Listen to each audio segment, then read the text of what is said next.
All right, so it's noon now. We've got a few people signed on. I know that this may be a little bit of a sneak preview, but we even have somebody signing in from Nova Scotia. So welcome to the BCMA webinars. We're very glad you found us. Very curious as to how you found us, but welcome nonetheless. So these webinars, as you can see on the front page here, they are presented by the BC Museums Association, and they're presented in partnership with the Royal BC Museum and Archives. So thanks very much to them as well. This is our second webinar, and so it's still a little bit of a new thing for us. Our first one went really well. We're very happy with it, and thanks to everybody who signed on again, who gave feedback for that. This webinar, I'm trying it from a different computer, so bear with me as I see where all the buttons are. We're sort of learning as we go along here. But hopefully everybody can see and hear me. Some people are already saying hi on the chat window. That's great. So I am Ben Fast. You can see me on the screen here or on your video. I am the Programs and Communications Coordinator for the BC Museums Association. I'm here to help you through the webinar today. So you can use the chat feature or you can email me, either one, and I'll be able to answer your questions for you, hopefully. You can see some of our staff behind us there in the video as well. They're waving. Alyssa's in the pink and Heather's in the black.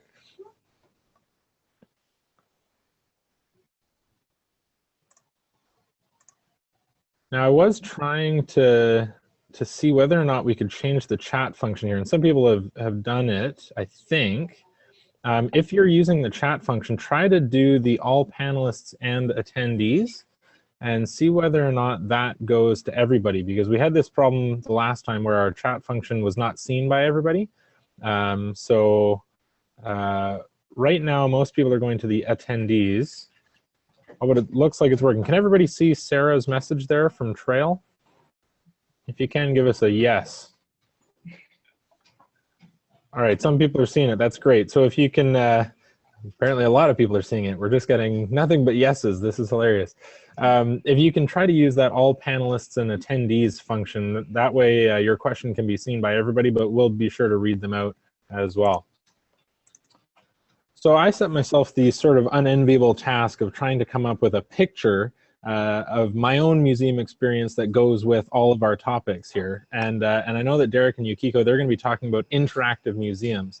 So I thought maybe this is a good example. This is me sticking my head through a wall in a museum in Florence. It's the Medici Palace. I don't know if this is exactly what they're going to be talking about for interactives, but it's one of the few examples I could find on my Facebook yesterday. The other one was this one, which I thought was pretty cool. This is from the new World War I galleries from the Imperial War Museum in London. And it's a multi-million-pound exhibit with tons and tons of computer interactives and touch screens everywhere and all that. And this still one of the most popular parts that I saw was this one where people are literally just moving a block of wood up and down to measure the height. So I thought that was interesting, and I'm really interested to see what Derek and Yukiko think of about it, and see what they're going to be presenting for us today. So like I said, you can use the chat function. If you can read this, you're already doing well. You're already signed on, ready to go. I haven't had any panicked emails yet, so that's great. And it looks like people are already saying hi. We're getting people from all over. Canadian Lacrosse Hall of Fame, Simon Fraser University, Osoyoos, Trail, the Squamish Lillooet Cultural Center. That was right by where we did our conference in the fall, so great to see you guys. Kelowna, Surrey, lots of great places signing in. So thanks very much for making it in today, and glad you already know how to use the chat feature. So I'd like to introduce Yukiko and Derek. They're both from the Beaty Biodiversity Museum, which is located at the University of British Columbia. Yukiko is the Exhibits and Design Manager, and Derek is the Digital Media Specialist there. They're going to be the presenters for the webinar today. So I'm going to pass it over to them pretty quickly here, and they're going to do about 40 minutes of presentation, and then we'll do questions afterwards. So if everything's good to go, we'll switch it over to Derek and Yukiko. And this is, again, where give us a second to figure out how to do that with my new computer here. So Yukiko, can you just do it from your end, or do I need to stop sharing? Let's see if you can try it. Try and share. I'm going to stop your sharing. Perfect.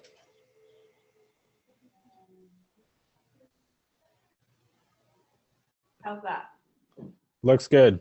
See it? Okay. So thank you, Ben, for that introduction. Like you said, we're actually from the Beaty Biodiversity Museum at UBC in Vancouver, and basically we're a natural history museum here on campus. And we wanted to talk a little bit about how to activate your exhibition, how we've been managing to do that over the past few years. So at the museum, we've actually, over the last number of years, we've been introducing temporary exhibitions, anywhere between sort of 2 and 6 over the past few years per year. And we've run into some feedback from visitors about the interactive portion of them. So as we've been going along, we realized that we don't really have the budget for large-scale interactives. And we've also realized that we don't really have the ability or the dedication to put a dedicated staff member or volunteer with each exhibition to run interactives. So we've been looking at developing smaller scale interactives that can be done and left in place without staff participation. So we're going to talk you through a number of the examples that we've had over the past few years and basically describe what they are, whether they worked, whether they didn't work, what didn't work about them, what their costs are. I'm actually going to give you a real cost for them, so hopefully that will be helpful. And a little bit about any notes that we have for the future as we continue to develop them. So these are some examples of number of our exhibitions we've had over the years, and we've really tried to make sure that we have participatory, immersive, and creative interactives associated with each of them. And as you'll see as we go through them, some of the themes that came out are really that we want to make sure that we always test our exhibitions, we simplify them as much as possible, and build in as much flexibility as we can. So I think we're going to start with an example here. So if you have a look at the slide, what we've done for each slide is just show you a couple of pictures of the interactives. In the top right-hand corner, we've got a key. So each one will show you how much the material costs were, a little scale of the staff time out of 4 clocks, a little scale of the longevity of the interactive, meaning sort of what components can be used in the future. And then also a general scale of thumbs up for how well it was participated in and what the engagement levels were. Hey, Yukiko, just a quick question. Can you sit a little closer or speak up a bit? There's somebody having a little trouble hearing you. I can. So while I'm doing the presentation, I can't actually see the chat function. So would you just butt in if you see a question or a comment? If that's okay. So for this one, this was actually a table that we put out in one of our exhibitions, which was dealing with insects, and it's Ladybird Bingo. So we have a little table there with a custom sort of illustration that was done by Derek, and some cards and a spinny thing in the middle, which we use and encourage visitors to come and play bingo and discover which species of ladybirds are native to Canada and which were introduced. So our material costs, if you look in the top right-hand corner, were fairly low, $70 just for really the prints, the sheets of mat board that we used to cover the table.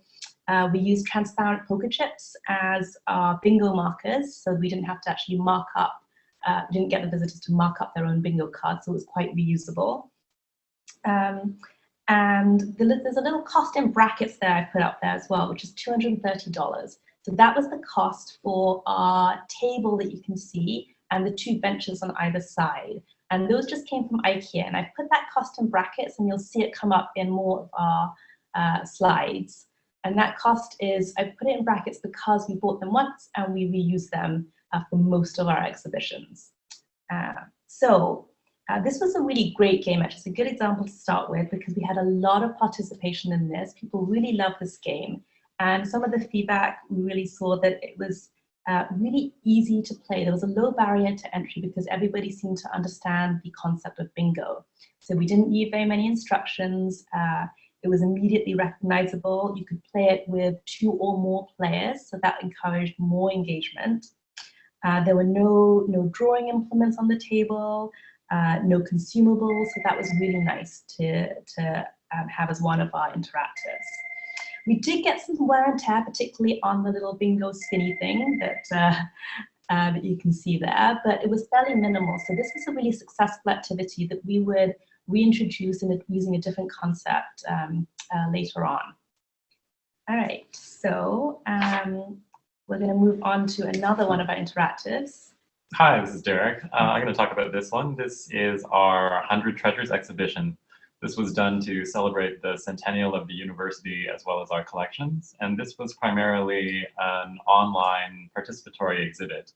You'll notice the cost is $0, which doesn't reflect the staff time. We also had an ad agency who was very generous and donated their time pro bono, and they're the ones who provided us with the voting booth concept as well as the sign that you can see in the photo. So those costs aren't represented, but they're in there. So for this exhibition, what we did was photograph 100 of what we consider to be treasures in our collection. So that was additional staff and student time. We also reached out to members of our community, including not just scientists, but also people who just have some connection to our collections.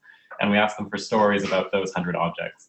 And what our marketing person did was then create a Tumblr website. So everything was sort of pre-built. It wasn't custom coded. We put all that content online, and we allowed people to vote for what they considered to be their favorite exhibition objects that they wanted to see us display. So the positives were that we engaged a wider community than just the people who visit and work in the museum. And we've also created a legacy item for ourselves in that we now have this website and these photographs, which we've gone back to already to use as a resource. The negative is that we didn't see an extremely high level of participation from the general public. There were various social media initiatives around this, and while they were shared and celebrated, it wasn't as high as a level as we anticipated probably. And a note to ourselves would be that maybe that's just the type of museum we are. We tend to get a lot of young families as well as, say, older visitors who may not be as social media savvy as some other places. So this could work better in another institution with a different demographic.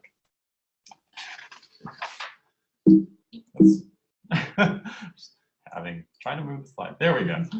So this is a separate activity that was connected to the same exhibition. We presented the concept for this exhibition at a conference in Los Angeles, and so we needed a physical element of the display. So what I did was I created physical cards for each of the 100 objects, and these were just large format print that was then pasted onto matboard and then hand cut out, which is the representation of the staff time there. You can see there's quite a bit. And this has become actually quite a good legacy item. The longevity is quite high because we've used this for several different purposes after. Our marketing department can access this if they need to take like a very portable, very easy to set up display. It's also very self-explanatory. If we give someone this as an activity, we don't have to tell them extensively what to do. You can see there's young children who are engaging with it.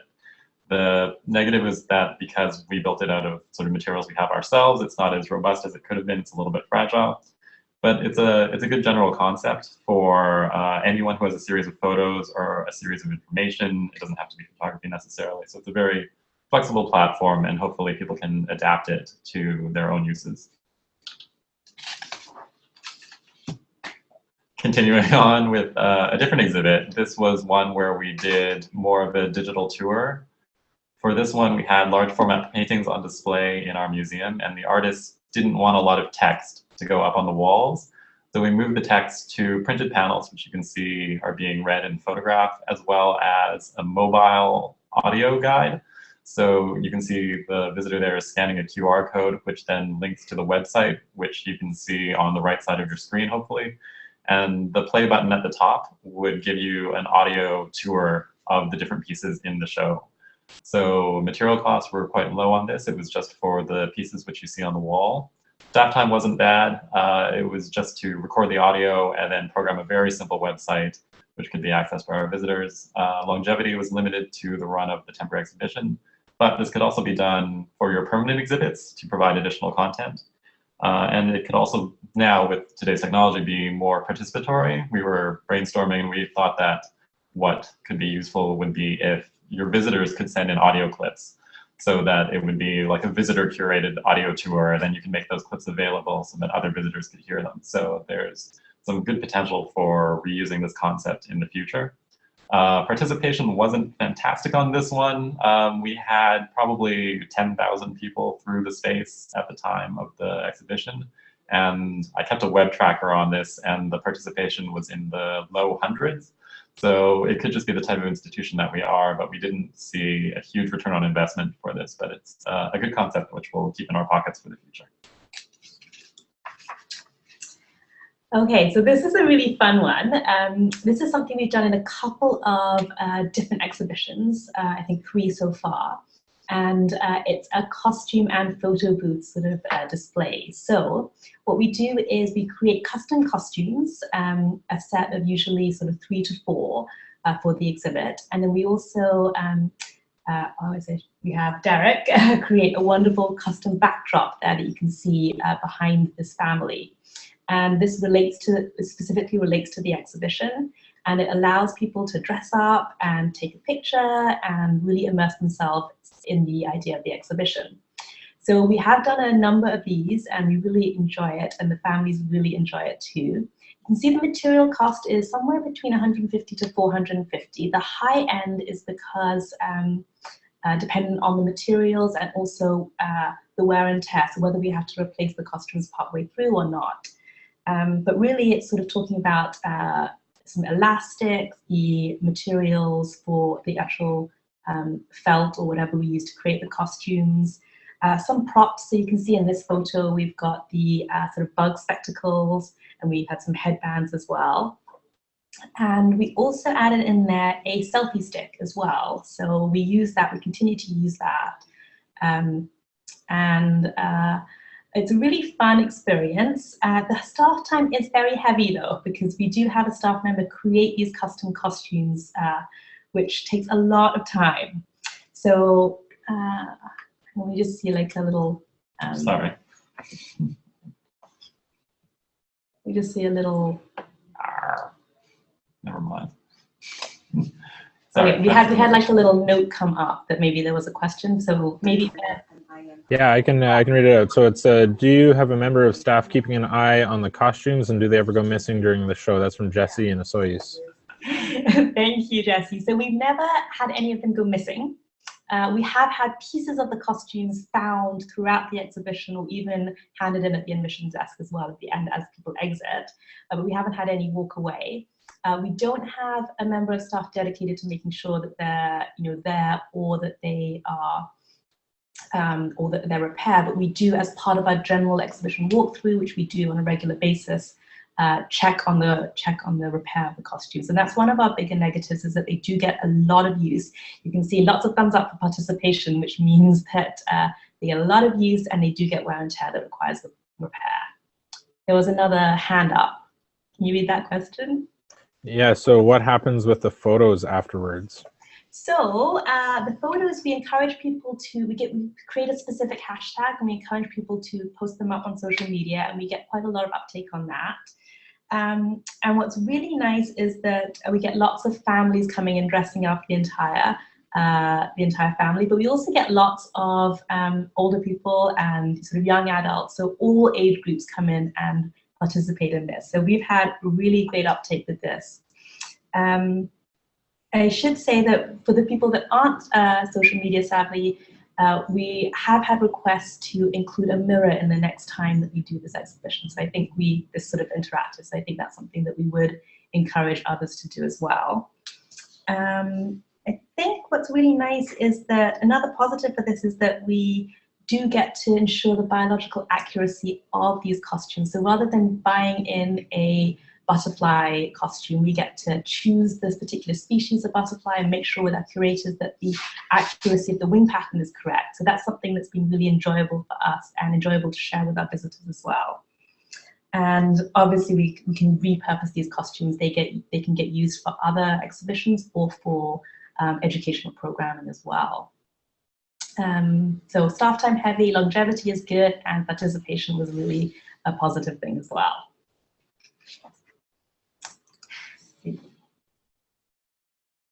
Oh, did we have a question? Come on. Yeah, a question from John about any issues regarding hygiene, like germs and bugs.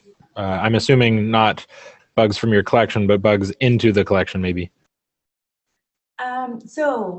For all of the pieces that were put in, once we had the materials, we made sure to freeze them.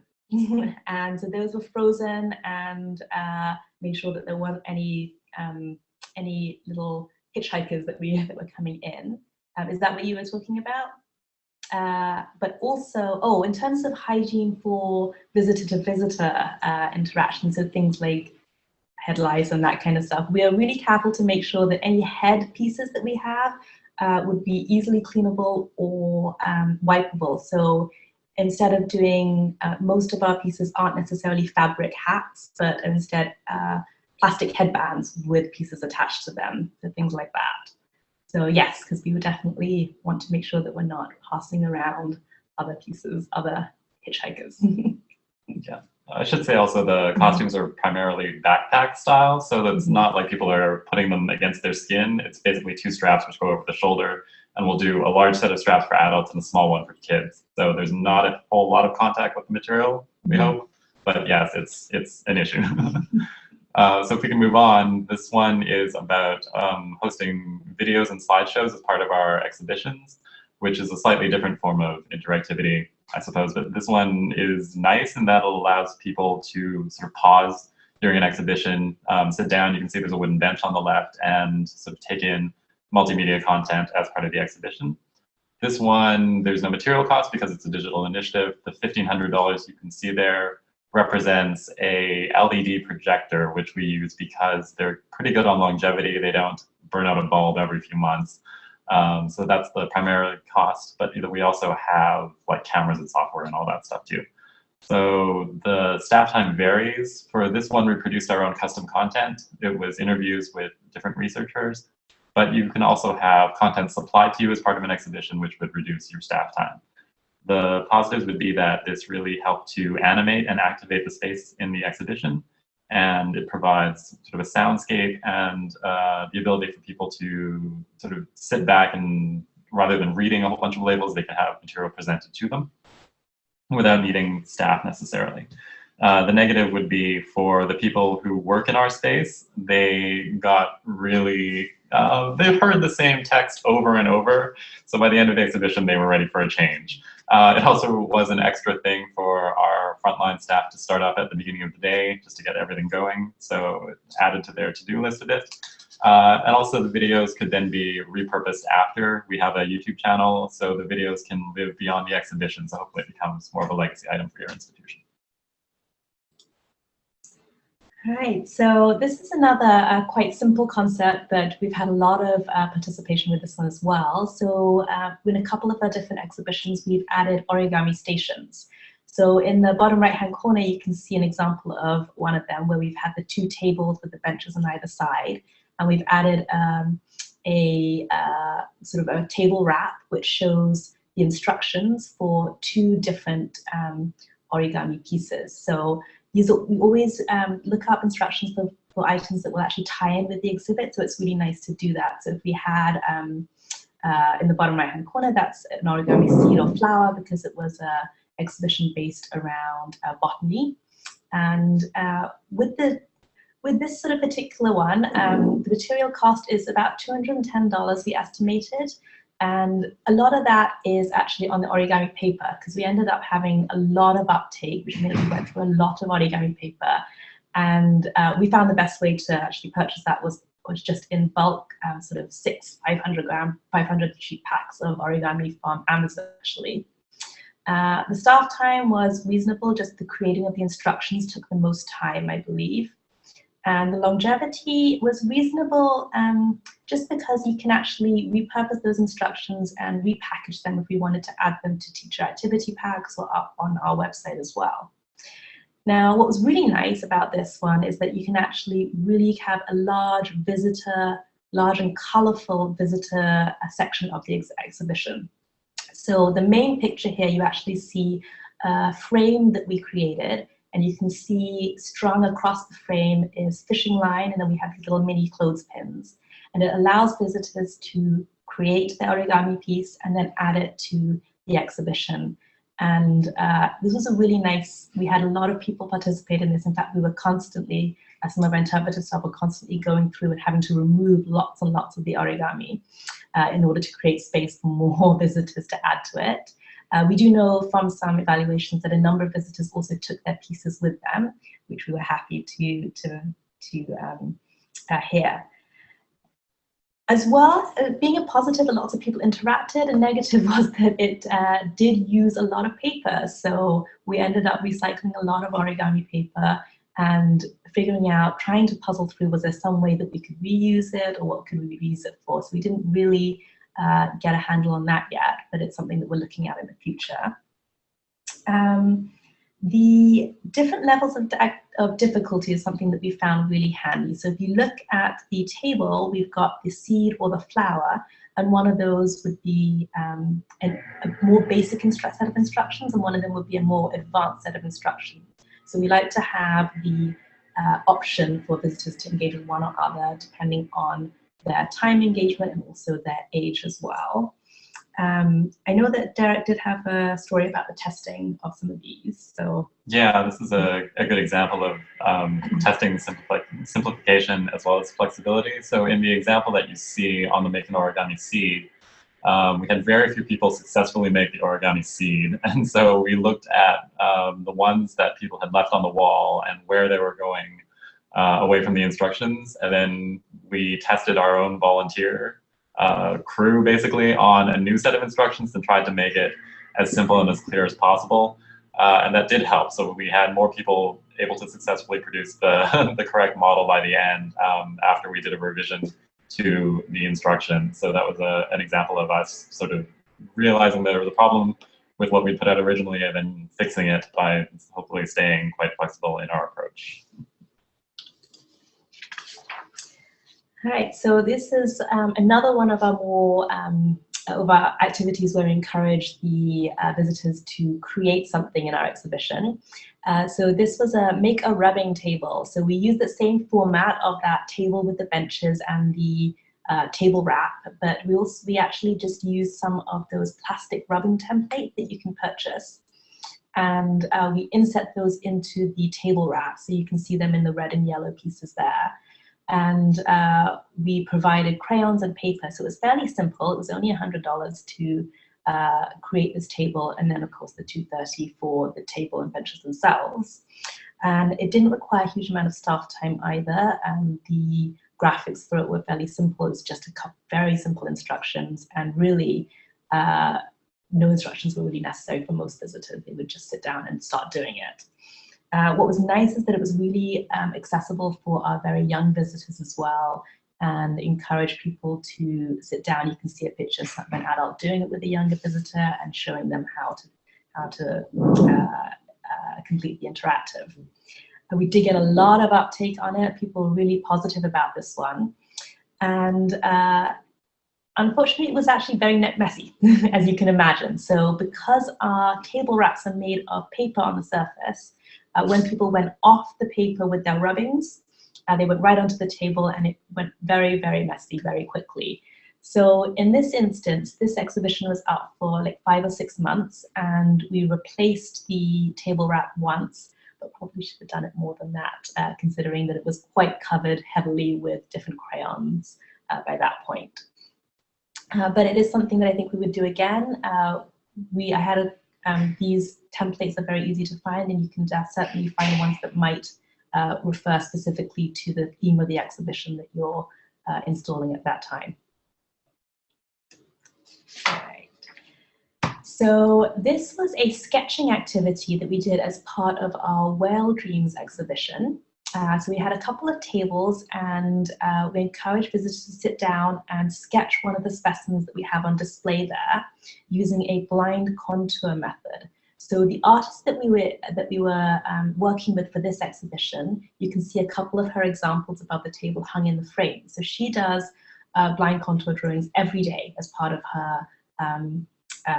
her daily routine. And so thinking this was really interesting, we wanted to encourage other people, our visitors, to come in, look at our specimens, see them in a different way, and explore a different artistic technique. So again, the material costs were very similar, sort of pencils, the table wraps, also some foam and mounting for the specimens, and that's why the staff time was a little heavier, just to create the mounting of these interesting specimens. The longevity is it was fairly low, it's fairly specific to this exhibition, but we could use this idea for future. Some of the interesting things that we found through this, while we had sketch a specimen using this blind contour method, we found that there was a good split between those that actually went ahead with the blind contour method and perhaps more people that we had that actually didn't follow those instructions but just did freeform sketching instead. So it's a nice way for us to realize that that we could offer one method but open it up so that people could decide what method they wanted to follow themselves. Now, if you look in the little inset image, you should see that there's some frames on the wall and just a little bit further back from the sketching tables. And those are the frames that we put up on the wall so that people could put their work in the frames. And that was a really nice idea because we created these black mapboard frames. People could put in a piece of their artwork and it would be like they were part of the exhibition as well. A note for our own selves is that we needed much more display space for the visitors. So in the future, we'll be doing that as well. And in fact, on this next slide, you can see some of our display space that actually encompasses a lot more, a lot higher number of sketching. So in this particular interactive, we had, again, it was a drawing activity, but the actual exhibition was based around these slides, hundreds of slides, thousands of slides, I think, on that were donated to the museum. You can see some examples of the slides in the background there. And we encourage visitors to draw a specimen and create their own slides, so with their name, with the name of the organism and all that sort of stuff. What's really nice, you can see in the bottom right-hand corner, is that we took the idea of the slides and created our own large-scale slides using the actual photos and added a light box to the table. So people were able to turn on the light box, put a giant slide on it, and draw from that and create their own slide. And in the background, you can see a really simple way to display this artwork. We use those clear plastic folders that you can get that just hold in like a letter sheet of paper. We cut them to size, and then because our pieces of paper wanted to be a more slide format, and then we cut off a little piece, a little corner from the front corner of the file folder, and then we just stuck them up on the wall in a grid pattern, which sort of echoed the idea of a file slide sheet. And we had lots of people put them in. We had a good participation with this. Material costs were pretty low again, and we had a really nice display of artwork throughout the whole exhibition. One small piece that didn't work so well is that people were always leaving the light table on, so they would turn it on and not turn it off again. But being a fluorescent light, it wasn't too much of an issue, I think. So it says, what material did we use for the giant slide frames? Oh. So that was a printable transparency material. So it just went through an inkjet printer. It's a clear sheet of plastic that has a coating on it, which allows the ink to stick. So they were done, I think those slides were about 10 inches by 10 inches. So it was just a letter size sheet. And then I cut the frame out of a piece of white mat board. So I just mimicked the dimensions of the slide, and then the transparency paper went in the middle. So there was a mat board on the front, transparency in the middle, mat board on the back. Hopefully that explains it. Oh, right, it's me. So this is from another exhibition where we incorporated a writing exercise. You can see it encompasses a table. So the cost represents the materials for the table. And then when people were done with their writing, they put it up on actually it's a fishing net, which we had from another department at the university, so we didn't have to pay for it, which was nice. So people put up their writing onto the fishing net and created like a sea full of waves was the concept. You can see there's a spinning arrow on the table that gave people a writing prompt. I think the one that's there says, if I were a fish, the ocean would be. And then you would start your writing from there. You'll also notice this was quite a ways into the exhibition, and the arrow got drawn on quite a bit because we did it out of white cardboard. If we did it out of a darker color, I don't think people would have drawn in it quite as much. Let's see. So the staff time on this wasn't that much. It was just our standard table activities. Longevity was not that much, again, because it was tied to a temporary exhibition, but we've used this concept over and over. The positives were that people really liked contributing to the exhibition this way, and it was a really flexible format for people to contribute. We got lots of different kinds of things written on the waves. So people did poetry, people gave us drawings, people wrote their memories. It was great.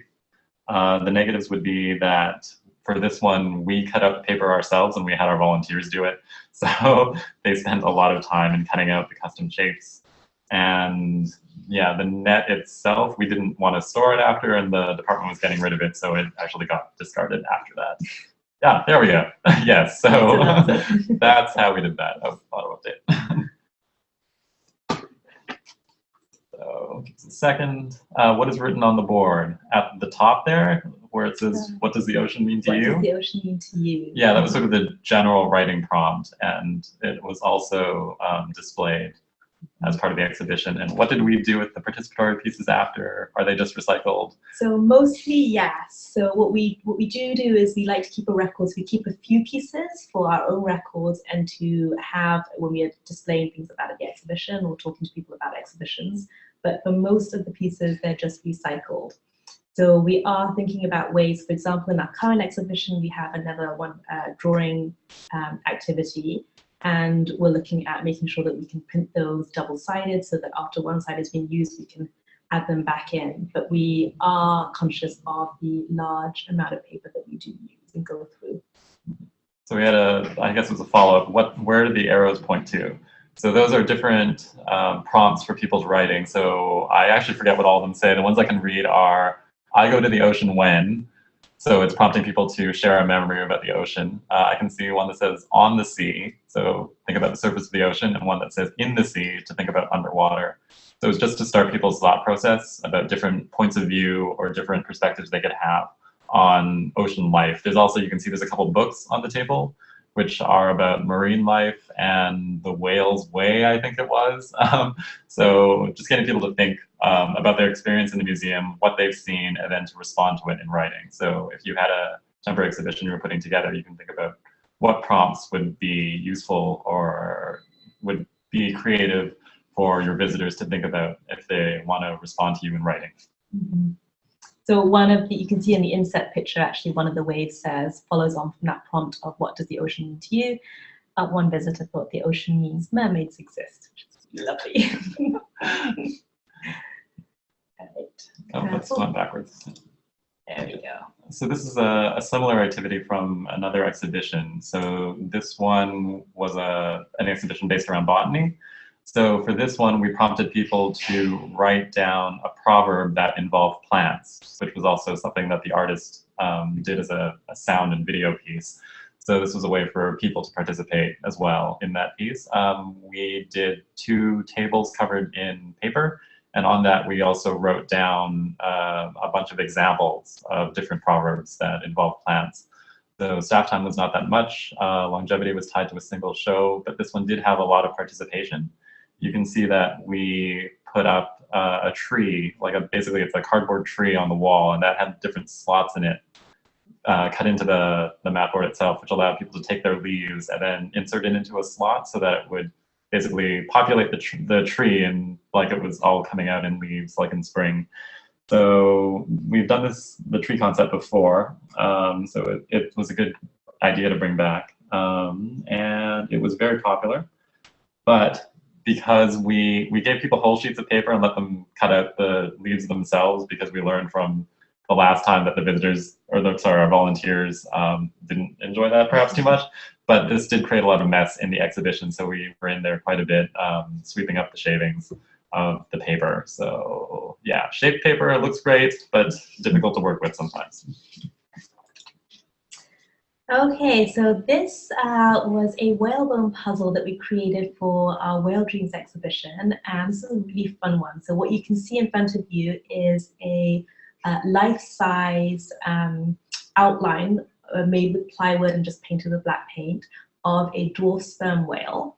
And on this, we then created a Velcro outline of the skeleton. And then we created custom bone jigsaw pieces that were just left in a bin underneath, and people could just stick them up and find out where they would go, and then add that would create the whole skeletal outline for the visitors. So this is a really fun one. The material cost a little higher, almost $200, just because of the plywood and all the Velcro. But basically, the outline itself was created. The illustration for the skeletal structure itself was created by Derek. So that was why the staff time was a little bit higher as well. However, I'm sure that depending on what exhibition themes there are, you could find an illustration or find an image that could be used and cut up as part of a jigsaw puzzle as well. So this was really popular. It was pretty self-explanatory. We didn't really need any explanation. You could just see the puzzle pieces themselves, and people started sticking them up. It was very tactile and engaging. You would have people working together to create the whole to finish the puzzle, and we actually made sure that the puzzle was nice and low so that lots of younger visitors could interact with it. It did require a replacement of print of the bone pieces because of heavy use. So we just used paper printed on mat board for those with Velcro on the back. But perhaps there could be a better way of doing that, maybe using paper that was laminated and then cut out, something which had a little more longevity. So we found that as people pulled the pieces off the Velcro, they were bending the mat board and bending the print as well. But this was a really fun one. The only problem, I mean, we could use this again if we have another themed activity, sort of exhibition around whales or that kind of item, or perhaps the education team could use it as well. Until that happens, we have a life-size outline of a dwarf sperm whale living in our offices. So it's sort of it was a great thought, but also in terms of storage, not excellent. So this is an example from a more recent show that has the same kind of concept of sticking things onto the wall. And the main difference here would be that this is a much more complex game. This is based on a card game which we have, which is about building ecosystems. So you have to look for connections between the different organisms. So because of that, it's not as intuitive, and therefore we don't really see as high a level of participation in this activity. So it's another example of where the simpler activity is better and has increased engagement. So I might just leave it there for that one and we can move on. Yeah. We're low on time. And this is also from the same card exhibition. There are two tables actually where people play the card game. You can see the costs are about the same for when we do table activities. The staff time is quite low. But the difference here would be there are two different versions of the card game. We had one which is a complex version based again on the ecosystem connections. And so we spent a lot of time testing out the instructions for that one and making sure that it was really clear and people could understand what they're supposed to do, but it still remained quite a complex game. The one that you see in the photo is called Food Chain Flip. It's based around the concept, like the card game of war, where it's basically one card versus one card and the higher value card wins. So because it was a simple game, we didn't test it as extensively, and this group of people that you see in the photo were in there on the first day, and they found a flaw in our gameplay where there was basically one super card where if you got that card, you would always win. So that wasn't the best version of the game. But this group of people was great. They played through, and they also came up with a solution, which is where if you get the winning card, you have to throw out the winning card. So then what we did is we wrote that into the next set of instructions, reprinted the table, and from then on, the game became much more playable. So it was a good example of where our visitors actually tested it for us, and by learning from them, we then made the game better. So it was an example of where your visitors can help you put together your exhibition. So we just had a question. It just came to the panelists, so I don't think everyone saw it, but it said, do you ever donate used games and activities to other museums after they are no longer needed or of use? So for a lot of our games and activities, we have this table format, which means that it's card and paper print, and we use hot glue to glue it down onto the table. So when we remove it, it usually ruins the piece. What would be a really lovely idea is if there are pieces that can be lent out or donated to other museums, we would love to have more longevity from our the pieces that we've created. And certainly we have the digital files for the table wrap, so those could simply be sent on. So if throughout this talk, if there are pieces that you've looked at and been like, that would be really interesting, and I can think of a relevant exhibition or area in our museum that we would like to use that for, you'll see our contact information at the end. So just send me an email, send us an email, and we'll see about doing that. But we haven't up till now donated any of our games, simply because in terms of the physical aspects, some of those get ruined as we remove them. Yeah, that's a good point. I should also mention then the one you see on your screens with the card game, people have been taking the cards home with them, even though we told them not to. So yeah, that's another thing for longevity. Sometimes people tend to take the exhibit home with them in ways that we don't intend, so they don't last forever. So we've reached the end of our activities, but I do have a 2-minute video just to share with you. This is a video of one of our exhibitions from sort of start to finish called Whale Dreams. And I just wanted to show it to you so you could have an idea of how we integrate each of the interactives along the line, along the sort of storyline of the exhibition. So just really quickly before you start that, we're getting a little window over top of it, or at least I am on mine. That thing, yeah. That thing. Oh, that was the chat window so that we could see it. Is it? If you can just drag it to the side, that would be great. That's perfect, right there. Like that. Okay. Thank you. All right, I'm going to play this.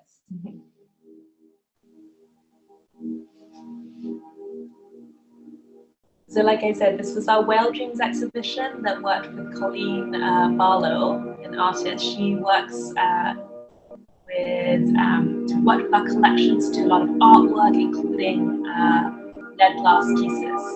So you can see our sketch specimen table here with the specimens themselves. And then these are some of Colleen's blind contour drawings. These are the frames that I was talking about that people added in their own drawings too.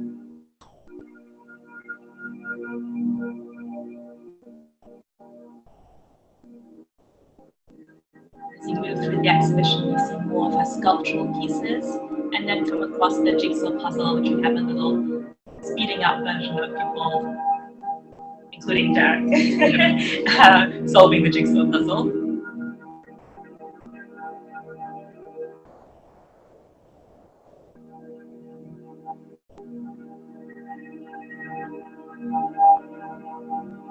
This is more of Colleen's artwork and sculpture.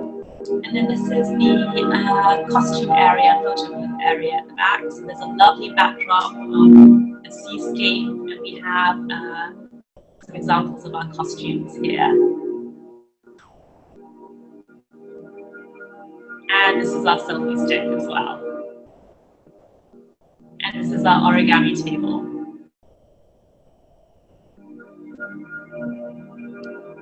So for this one, we had the simpler one being a whale and the more complex origami option being a krill.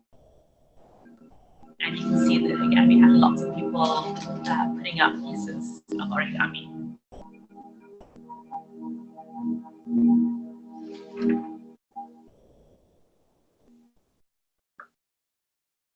Okay. Oh. Oh. Yeah. There we go. Thank you. So just to wrap up, we really hope that you've enjoyed our explanation of some of our activities that we've been doing. We try as much as possible within each temporary exhibition to create a participatory element, an immersive element, and a creative element for our visitors. And we found that those have been really popular with all of our ages, all of our demographics. Some themes that you'll have seen running through are that we must ensure that we test all of our interactives as much as possible, simplify them beyond what we even imagine initially, and build in as much flexibility as we can as well. we'll just leave this page up as well. This is some of our resources that we use a lot, including our adhesive, our map board, the shelf liner that Derek mentioned. We are lucky in that at UBC we have access to a large format printer, but we do pay for that per area. And then there's our contact information as well. You're welcome to send us questions or requests for loan or borrowing of some of our activities. I think that's it. Perfect. Thanks, Derek and Yukiko.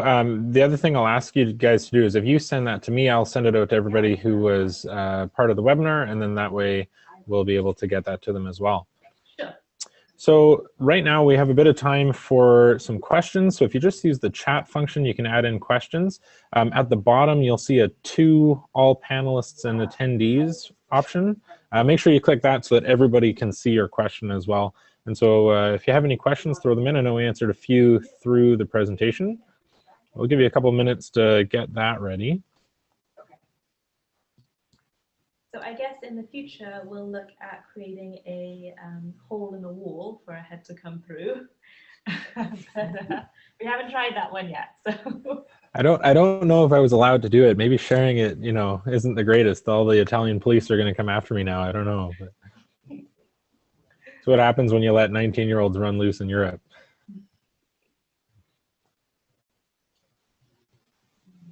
oh, so it's, the question here is the table wrap an adhesive, the 3M repositional adhesive mentioned? So so we tried a couple of different techniques.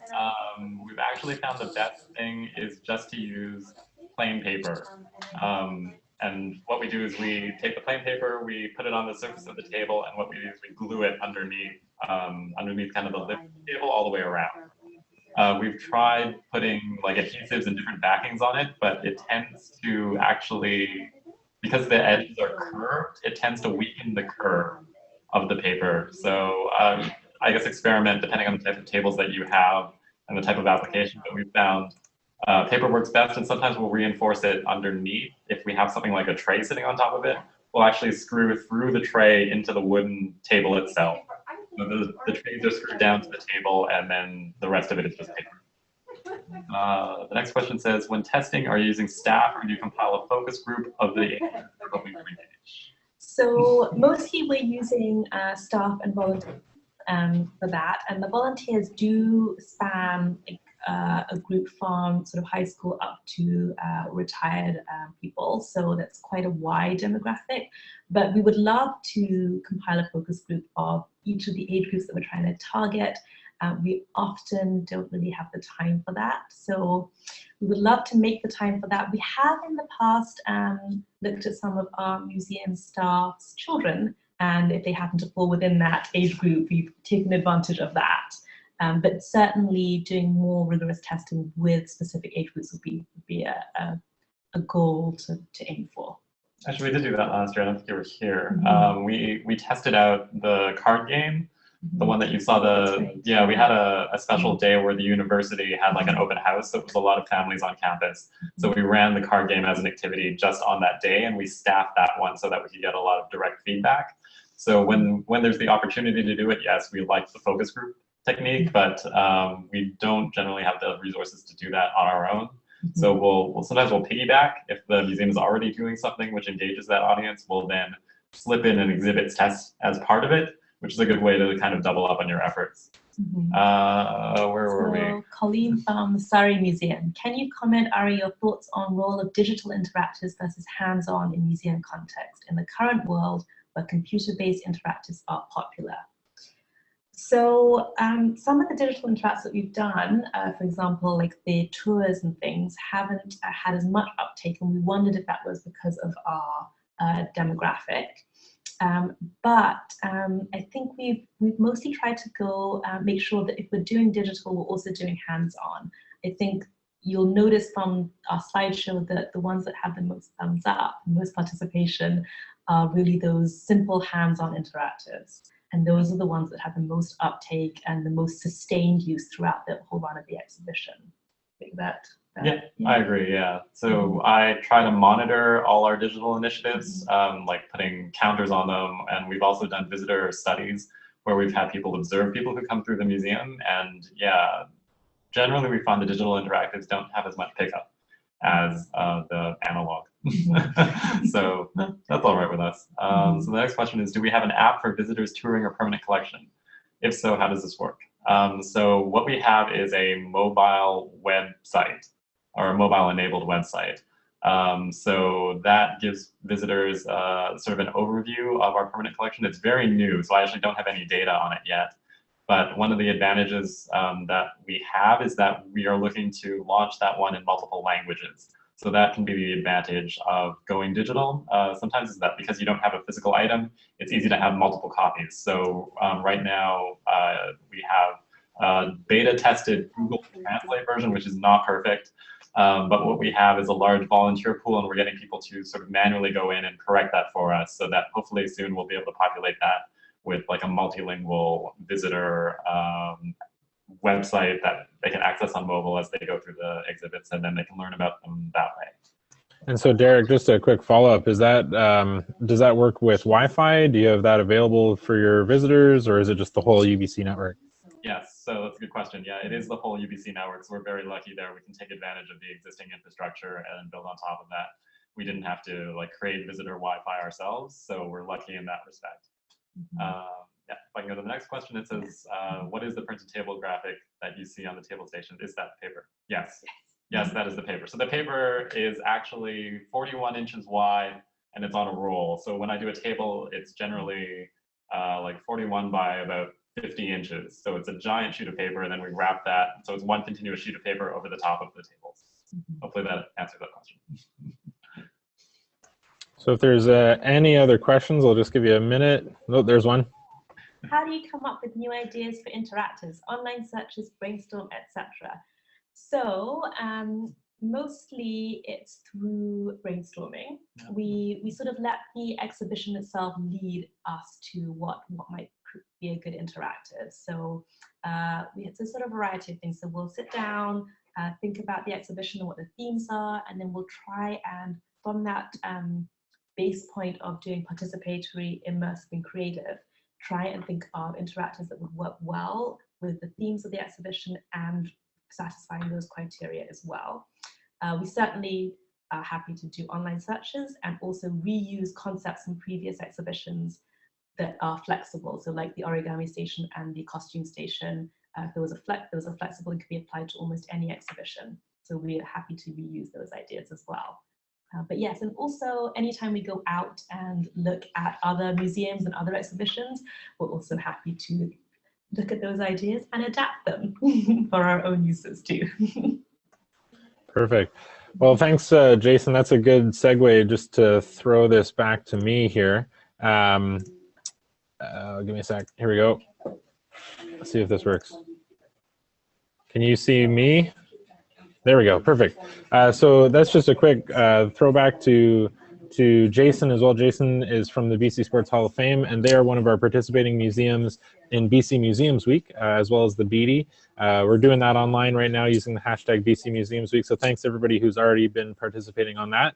Lots of really great content being shared so far, and still all the way through till Sunday left to go.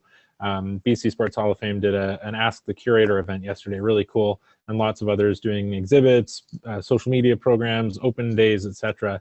So make sure you take a look on that on social media. And you'll see on your screen right now information about our next webinar. So what better time than now to start plugging that? We have a special We Speak Translate training session, which is being brought to us by the Greater Victoria Intercultural Association. And so Derek actually mentioned the Google Translate sort of beta tested website. This is perhaps going to help you go one step further, and this will help you work with your visitors who come in who may not speak English or may not speak a language that your museum offers services in or offers maps in, etc. So if you can participate in this, you'll actually get a decal for your museum. You can teach your staff how to use Google Translate to help meet the needs of people coming in with other languages. So that webinar ticket is now available. We've already had 2 people sign up. One thing we ask just to maximize the amount of tickets we can sell for this, or that we can give away for this, is that only register 1 person or 1 institution per ticket. And then that way we can hopefully get as many institutions as possible, because this is a really great opportunity for the industry to come forward. You're also going to get a survey, a little follow-up survey in your email soon. It'll come in a couple minutes. I'll get Yukiko and Derek to send me their contact information, and we will put that in as well. The survey will be open for the week. It just helps us get a bit of feedback and make sure that we can do this well the next time as well. So if you don't have any other questions, I see there's one, just a thank you. Thanks, Bricoleur. Thanks for everybody who participated. Let me know if you had any problems in email. And thanks very much to Yukiko and Derek. Thank you. Thanks, Ben. See you guys.